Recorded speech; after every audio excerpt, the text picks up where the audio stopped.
This is Valley News Live at noon. 3 people are fighting for their lives after a head-on crash in the Northern Valley. The Minnesota State Patrol says a pickup driver crossed the center line on Highway 220 near East Grand Forks yesterday and crashed into an SUV. 17-year-old Ethan Carlson and 16-year-old Damian Powell, both of Grand Forks, were in the vehicle that was hit. The pickup that hit them was driven by a 20-year-old from Texas.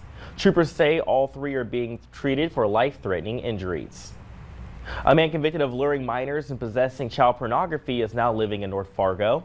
Fargo police say Corey Harmon is a registered sex offender, now living at 734 College Street North. He's 41 years old, about 5'4" and 200 pounds. His charges stem from a 2011 conviction in Richland County, North Dakota.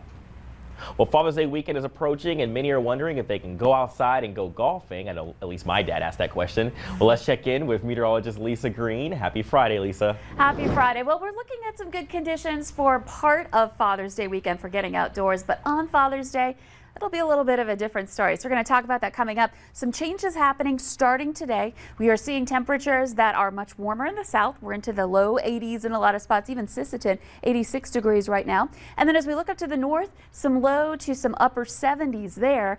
And this is an area where we've got an approaching cold front. Temperatures will likely stop the rise or maybe even dip a little bit as we head further into the afternoon. You could see the clouds moving in, perhaps some showers as well into places like the Devil's Lake Basin and expanding the view. This whole system is going to be dropping in, and there is the potential that we could see some not just showers but a thunder shower. We just got upgraded to a marginal risk for some of our communities in the east, the Bemidji area and including Clearwater County, Bagley, back over into the Monoman County area and down toward Park Rapids as well, included in this darker green area.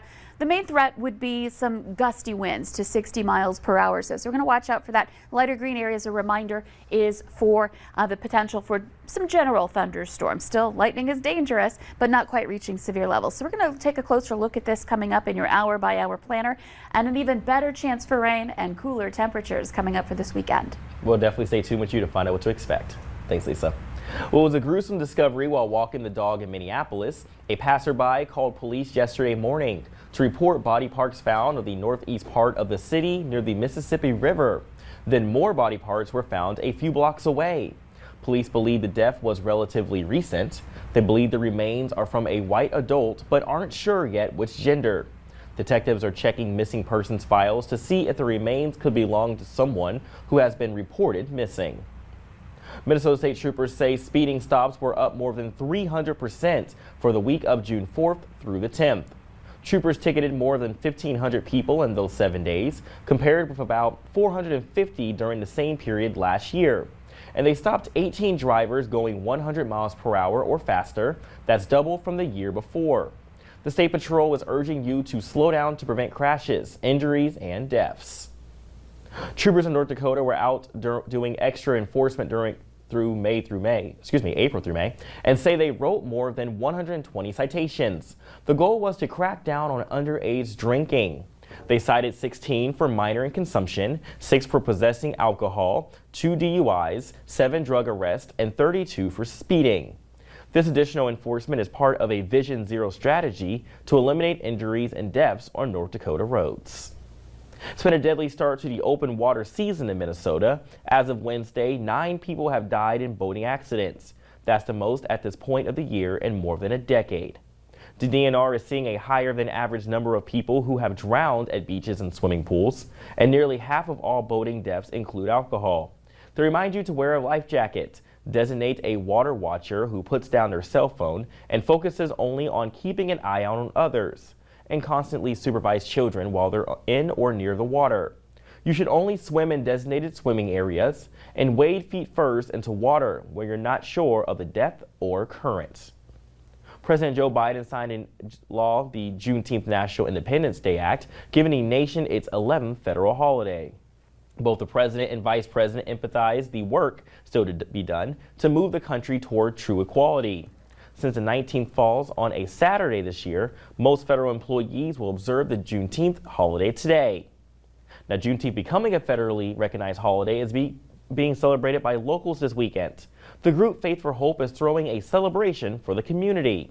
Lindenwood Park will be filled with day-long events with music, dancing, and the sweet taste of barbecue while listening to local rappers and activists about the importance of this holiday. The City of Fargo and the Fargo Police team will be on scene showing their support. The goal is to get everyone under one unity umbrella, expressing the importance of people from different backgrounds. We endured on last year, seeing the death of George Floyd, seeing the Breonna Taylor case, Dwight Wright, and now Winston Smith. We need to see unity. Unity within, even in our own communities, but unity amongst all cultures.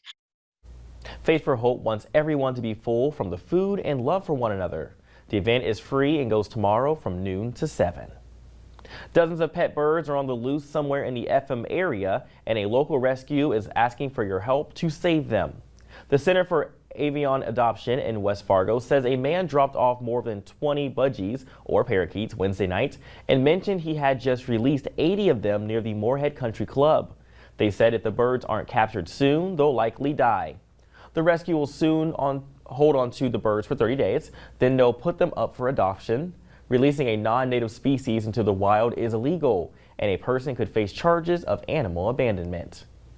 Well, coming up at noon, an extra important Father's Day weekend for one family who nearly lost their dad to COVID-19. And we can finally get that cool down we've been asking for. Weather up next with meteorologist Lisa Green.